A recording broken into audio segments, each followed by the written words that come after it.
اور جہالت کے اوپر اصرار بھی ہے اور فخر بھی ہے، جو منہ میں آئے کہہ دیتے ہیں، جو جس کے منہ میں آئے وہ وک وک کر دیتا، ٹھیک ہے، وہ بھلے فواد چودھری کا برا فیصل چودھری ہو، ہم کو مقبوضہ کشمیر سے آئے ہوئے کرویا تیری مقبوضہ کشمیر کرنا میں تسی قبضے کر کے سارے، چلو خیر۔ اچھا اب دیکھیں یہ گنڈا پور جو ہے، موصوف نے کیا فرمایا، ہم جو ہیں وہ حملے جاری رکھیں گے، اور جس طرح پانی پت میں 17 حملے ہوئے تھے اسی طرح پاکستان میں 17 حملے کریں گے، وفاق میں 17 حملے کریں گے۔ یار اب بندہ کیا کہے، اس ابن جاہل کو خبر ہو کہ پانی پت کا میدان جو ہے وہ دلی سے نکل کے لاہور آنے والی جی ٹی روڈ پر واقع ہے، ٹھیک ہے، اگر آپ دلی سے نکلیں تو سب سے پہلے امبالہ آتا ہے، اور امبالے کے پاس جو ہے آپ اسے دلی کے آؤٹسکرٹ میں کہہ سکتے ہیں پانی پت، ٹھیک ہے، تو وہاں پہ، اور بیسیکلی وہاں پہ میدان ایک کھلی جگہ تھی، ارد گرد چھوٹی چھوٹی پہاڑیاں تھیں، اور چھوٹی چھوٹی پہاڑیوں کے اوپر ڈیفینس جو تھا وہ ذرا دفاع اچھا لگ جاتا تھا، تو اس لیے توپیں شوپیں چھپائی جا سکتی تھیں، ٹھیک ہو گیا۔ تو یہ جو ہے چھوٹی چھوٹی یہاں پہ اکثر جنگیں ہوئی ہیں، اور کرائے کے گنڈا پور جو تھے وہ بھی یہاں پہ آتے تھے لوٹ مار کرنے کے لیے، ان کا مقابلہ کرنے کے لیے، اور نیازی جس قبیلے کی برانچ ہے، لودھی قبیلہ، وہ بھی یہیں پہ شکست کھائی تھی انہوں نے، تو ویسے بائی دا وے لودھیوں کو، یعنی کہ عمران احمد خان نیازی کے آباء و اجداد کو شکست پانی پت میں ہی ہوئی تھی۔ میں نے کہا جاہل کی اولاد، تمہیں تاریخ رٹوا دوں، گنڈا پورے سوڑ، جب تمہارے آباء و اجداد بک گئے تھے، کرائے کے قاتل تھے اس وقت بھی، اس وقت وہ بک کے لودھیوں کے ساتھ رل کے لوٹ مار کرنے گئے تھے، تو لودھی جن کی سب کاسٹ نیازی ہوتی ہے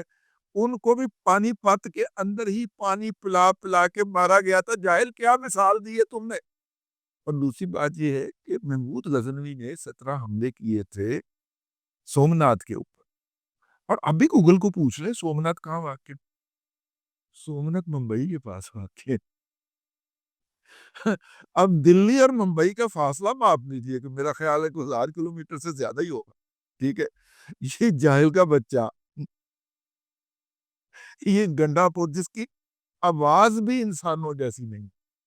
ٹھیک ہے نا، وہ ایک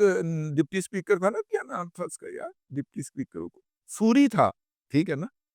گنڈا پور کی آواز جو ہے وہ ویسی ہے کہ سوری کے نام سے اگر یہ بتا دیا جائے تو باقی جو کچھ بچتا ہے ویسی آواز ہے اس کی۔ سنیے گا ابھی وہ کیا ہے، وہ یار وہ جو چینل ہے نیشنل جیوگرافک اسپیشل، یوٹیوب کے اوپر اس کی کچھ ویڈیوز پڑی ہوں گی، اس میں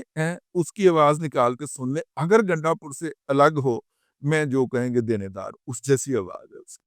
ٹھیک ہے۔ تو میرا مطلب ہے کہ پانی پت پہ 17 حملے کرے کہیں کہا رہی ہے کہ یار